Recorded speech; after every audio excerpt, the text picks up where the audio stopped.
श्री अष्टावक्र गीता अध्याय पहला। वयोवृद्ध राजा जनक बालक अष्टावक्र से पूछते हैं, हे प्रभु, ज्ञान की प्राप्ति कैसे होती है? मुक्ति कैसे प्राप्त होती है? वैराग्य कैसे प्राप्त किया जाता है? यह सब मुझे बताएं। श्री अष्टावक्र उत्तर देते हैं, यदि आप मुक्ति चाहते हैं तो अपने मन से विषयों यानी वस्तुओं के उपभोग की इच्छा को विष की तरह त्याग दीजिए। क्षमा, सरलता, दया, संतोष तथा सत्य का अमृत की इस तरह सेवन कीजिए। आप न पृथ्वी हैं, न जल, न अग्नि, न वायु अथवा आकाश ही है। मुक्ति के लिए इन तत्वों के साक्षी चैतन्य रूप आत्मा को जानिए। यदि आप स्वयं को इस शरीर से अलग करके चेतना में विश्राम करें तो तत्काल ही सुख, शांति और बंधन मुक्त अवस्था को प्राप्त होंगे। आप ब्राह्मण आदि सभी जातियों अथवा ब्रह्मचर्य आदि सभी आश्रमों से परे हैं तथा आंखों से दिखाई न पड़ने वाले हैं। आप निर्लिप्त, निराकार और इस विश्व के साक्षी हैं, ऐसा जानकर सुखी हो जाए। धर्म, अधर्म, सुख, दुख मन से जुड़े हैं, सर्वव्यापक आपसे नहीं। न आप करने वाले हैं और न भोगने वाले हैं। आप सदा मुक्त ही हैं। आप समस्त विश्व के एकमात्र दृष्टा हैं, सदा मुक्त ही है। आपका बंधन केवल इतना है कि आप दृष्टा किसी और को समझते हैं। अहंकार रूपी महासर्प के प्रभाववश आप मैं करता हूं ऐसा मान लेते हैं। मैं करता नहीं हूं, इस विश्वास रूपी अमृत को पीकर सुखी हो जाइए। मैं एक विशुद्ध ज्ञान हूं, इस निश्चय रूपी अग्नि से गहन अज्ञान वन को जला दे।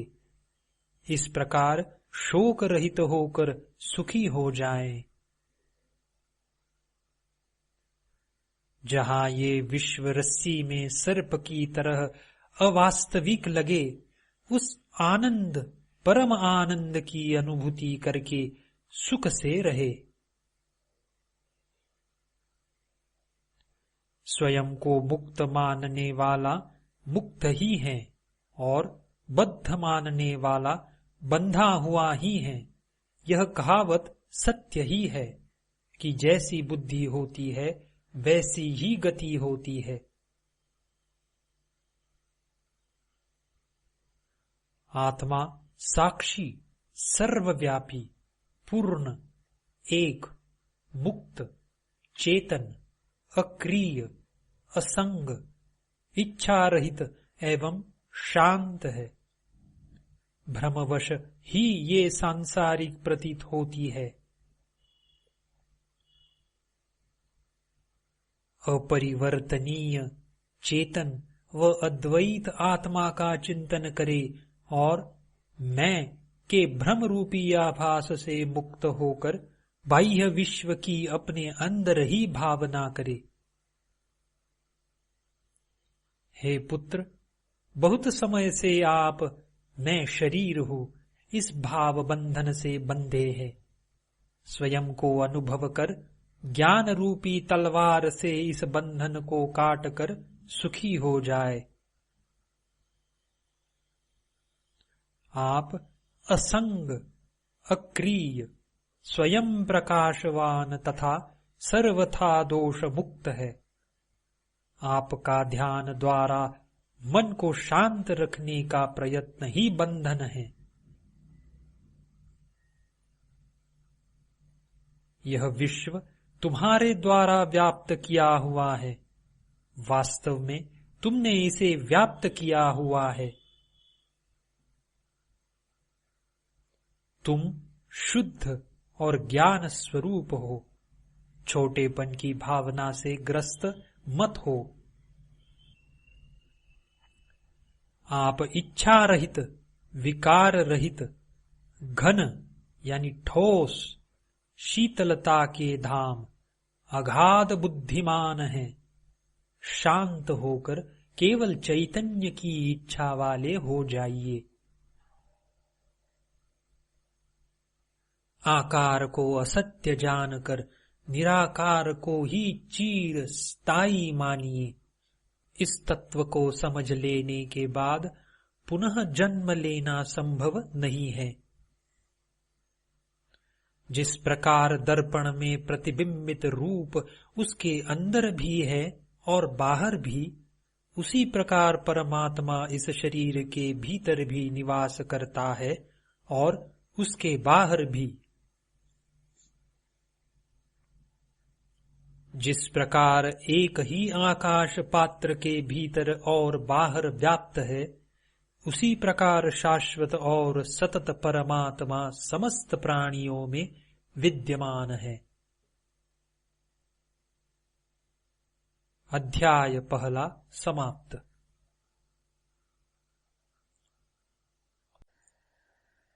अष्टावक्र गीता अध्याय दूसरा।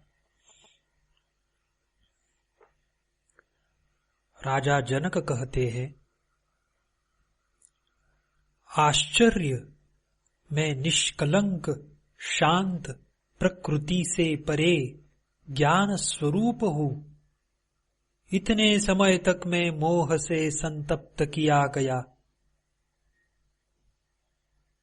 जिस प्रकार मैं इस शरीर को प्रकाशित करता हूँ, उसी प्रकार इस विश्व को भी।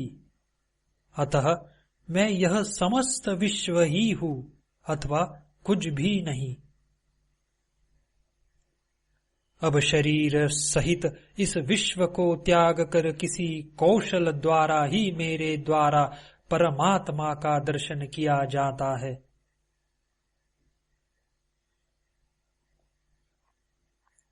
जिस प्रकार पानी लहर, फेन और बुलबुलों से पृथक नहीं है, उसी प्रकार आत्मा भी स्वयं से निकले इस विश्व से अलग नहीं है।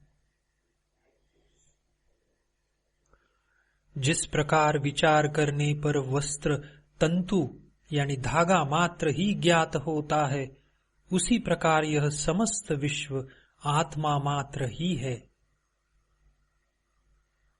जिस प्रकार गन्ने के रस से बनी शक्कर उससे ही व्याप्त होती है, उसी प्रकार यह विश्व मुझसे ही बना है और निरंतर मुझसे ही व्याप्त है।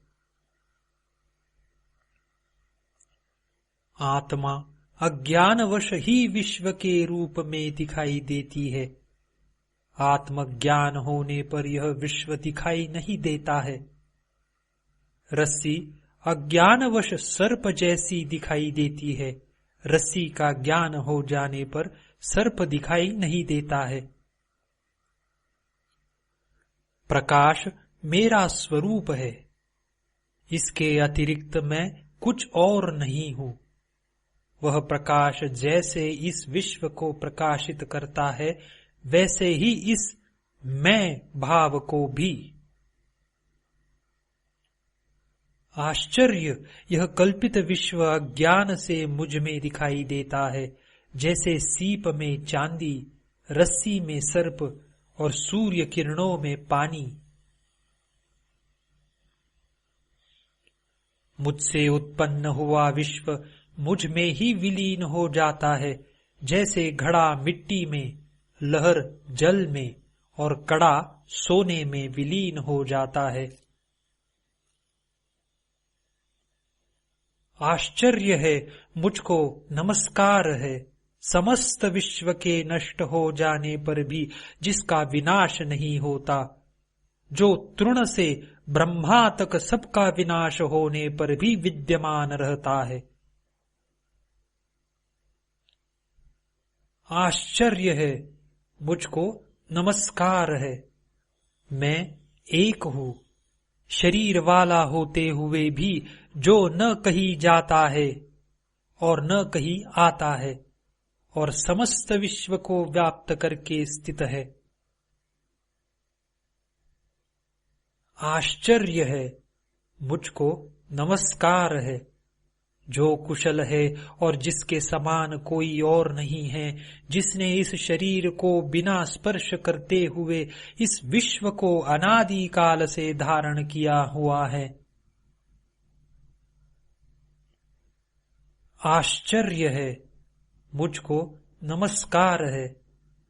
जिसका यह कुछ भी नहीं है अथवा जो भी वाणी और मन से समझ में आता है, वह सब जिसका है। ज्ञान, ज्ञेय और ज्ञाता यह तीनों वास्तव में नहीं है। यह जो अज्ञानवश दिखाई देता है वह निष्कलंक मैं ही हूं। द्वैत सभी दुखों का मूल कारण है। इसके अतिरिक्त कोई और औषधि नहीं है कि यह सब जो दिखाई दे रहा है वह सब असत्य है। मैं एक चैतन्य और निर्मल हूं। मैं केवल ज्ञान स्वरूप हूं। अज्ञान से ही मेरे द्वारा स्वयं में अन्य गुण कल्पित किए गए हैं। ऐसा विचार करके मैं सनातन और कारण रहित रूप से स्थित हूं।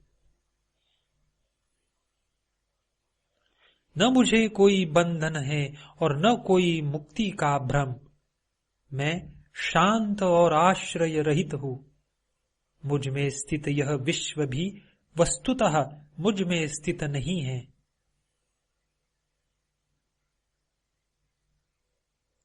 यह निश्चित है कि इस शरीर सहित यह विश्व अस्तित्वहीन है। केवल शुद्ध चैतन्य आत्मा का ही अस्तित्व है। अब इसमें क्या कल्पना की जाए। शरीर, स्वर्ग, नरक, बंधन, मोक्ष और भय ये सब कल्पना मात्र ही है। इनसे मुझ चैतन्य स्वरूप का क्या प्रयोजन है। आश्चर्य कि मैं लोगों के समूह में भी दूसरे को नहीं देखता हूं। वह भी निर्जन ही प्रतीत होता है। अब मैं किससे मोह करूं। न मैं शरीर हूं, न यह शरीर ही मेरा है। न मैं जीव हूं, मैं चैतन्य हूं। मेरे अंदर जीने की इच्छा ही मेरा बंधन थी। आश्चर्य, मुझ अनंत महासागर में चित्त वायु उठने पर ब्रह्मांड रूपी विचित्र तरंगे उपस्थित हो जाती है। मुझ अनंत महासागर में चित्त वायु के शांत होने पर जीव रूपी वणिक का संसार रूपी जहाज जैसे दुर्भाग्य से नष्ट हो जाता है। आश्चर्य, मुझ अनंत महासागर में जीव रूपी लहरें उत्पन्न होती है, मिलती है, खेलती है और स्वभाव से मुझ में प्रवेश कर जाती है। अध्याय दूसरा समाप्त।